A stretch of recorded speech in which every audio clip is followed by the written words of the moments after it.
The patient never leaves, and tonight I'm assigned to his bed.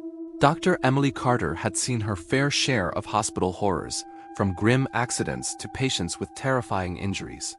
But nothing could prepare her for what awaited in room 312 of St. Alden's General Hospital.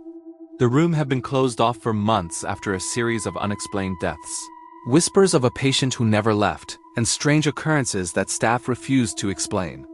Emily, ambitious and skeptical, had been assigned the night shift, tasked with monitoring the room, documenting its history, and preparing it for reopening. The hallway leading to room 312 was cold, unusually so for the otherwise well-heated hospital. Fluorescent lights flickered intermittently, casting long, unnatural shadows on the walls. Emily's footsteps echoed as she approached the door, which bore the faintest scratch marks, as if something had tried to claw its way out. A chill ran down her spine, but she told herself it was just nerves. She opened the door, her flashlight slicing through the darkness. The room looked abandoned but strangely pristine. The bed sheets were folded neatly, the monitor screen dark, and the equipment clean yet untouched for months. A faint odor lingered like antiseptic mixed with decay. She stepped inside, the door clicking shut behind her, and immediately felt a presence. The monitor flickered on by itself, displaying vitals of a patient who wasn't there.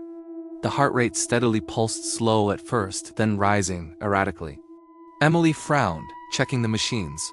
They were powered, but there should be no readings. The bed seemed to shift slightly, as if someone had just moved. She shook her head, trying to rationalize the phenomena. A soft, almost imperceptible whisper came from the corner of the room. "Emily." She froze, her pulse quickened. She turned toward the sound. Empty, just shadows stretching unnaturally, warped by the flickering lights. She reached for the bed and noticed an indentation, like someone had just been lying there. The sheets were cold, unnaturally so, as though absorbing heat from the room. Emily stepped back. The door rattled violently, though the handle was locked from the outside. The monitor beeped loudly, displaying a sudden spiking heart rate. Shadows gathered along the walls, flickering like dark flames. A cold breeze washed over her, though all windows were shut. Desperate to maintain control, she checked the patient chart left on the counter.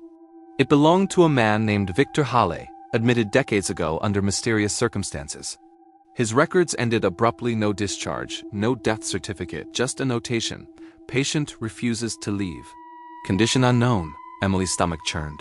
Something about the notes felt alive, almost sentient. Suddenly, the bed shook violently. Emily stumbled back, knocking over the IV stand. The tubing coiled like serpents across the floor. The whispering voice rose in intensity, layering itself into hundreds of overlapping echoes. Stay with me. Don't leave." Emily's flashlight flickered. In the dim light, she could see a figure sitting upright on the bed. Pale, gaunt, eyes hollow yet burning with a strange intensity. Victor Hale, or what had become of him, was staring directly at her. His lips moved, whispering her name in a rhythm that made her skin crawl. Fear overtook logic. Emily tried to leave, but the door slammed shut. The lock clicked, sealing her inside. The room seemed to breathe, walls expanding and contracting subtly, shifting her perception. Shadows stretched and twisted along the floor, creeping toward her, pulsating with an unnatural rhythm. She ran to the bed, heart pounding, and shone her flashlight on Victor. The figure dissolved into smoke, only to reappear inches from her face. His hollow eyes bore into hers, and she could feel a cold, invasive presence probing her thoughts, memories, fears. Emily stumbled back into the corner, trying to find another exit. The equipment around her started malfunctioning. Monitors beeped erratically, 4 drips emptied instantly, and the overhead lights flickered violently. The whispers became chants, repeating her name over and over. She realized she was not alone. The room itself had become a trap, alive, feeding off her fear. A door on the far side of the room suddenly creaked open. Shadows spilled from it like black water. She ran, but the floorboards beneath her seemed to stretch endlessly, taking her farther from safety. Each step echoed unnaturally, and every reflection in the metal surfaces showed Victor, sometimes multiple versions of him, moving independently. Emily's breaths came in ragged gasps. She tried to think, to reason, but the room warped further. The walls twisted, forming hallways that should not exist. Equipment floated slightly above the ground as though suspended by invisible hands. The whispers turned into screams, filling the room with a cacophony of despair. She reached a closet and hid inside, pressing herself against the wall. The temperature dropped drastically. Frost formed on the floor. From the corner of her eye, she saw Victor emerge from the shadows again, gliding toward her with unnatural speed. His voice was soft, seductive, almost pleading. "Don't go. Stay forever." Emily trembled, gripping her flashlight like a weapon. She remembered the emergency exit map. With shaking hands, she ran toward what should have been the nearest door. But the layout had changed.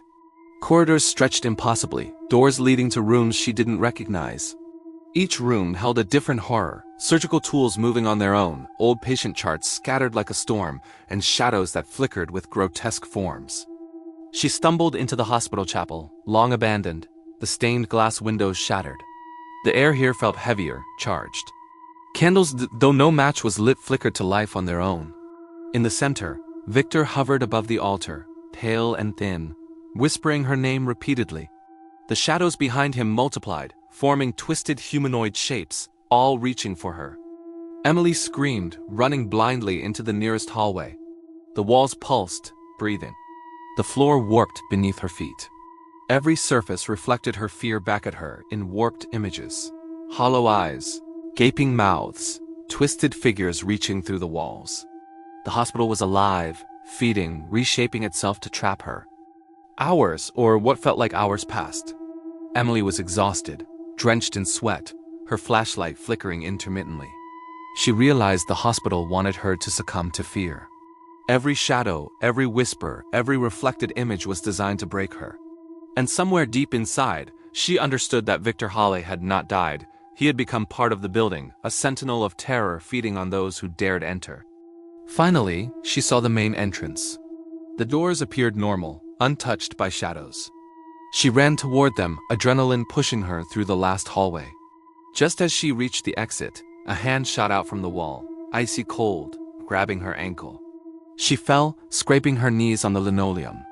She looked up and saw Victor's face inches from hers, eyes hollow yet filled with hunger. With one final burst of strength, she yanked free and sprinted outside. The doors slammed behind her and the hospital went silent again. Outside, the night was still, the air heavy with fog. Emily collapsed on the lawn, trembling, gasping for breath. The building loomed behind her, silent, watching. She called the police the next morning, but no records existed of the patient, Victor Hale, or the room itself. Room 312 had been sealed for decades. Some nights, late in the city, passersby report seeing faint light flickering in the windows of the abandoned wing, accompanied by soft whispers. And sometimes, if you listen closely, the patient calls your name, inviting you to stay. If this story gave you chills, like the video. Comment if you dare spend a night in a haunted hospital room. And don't forget to subscribe for more terrifying stories that will haunt your nights.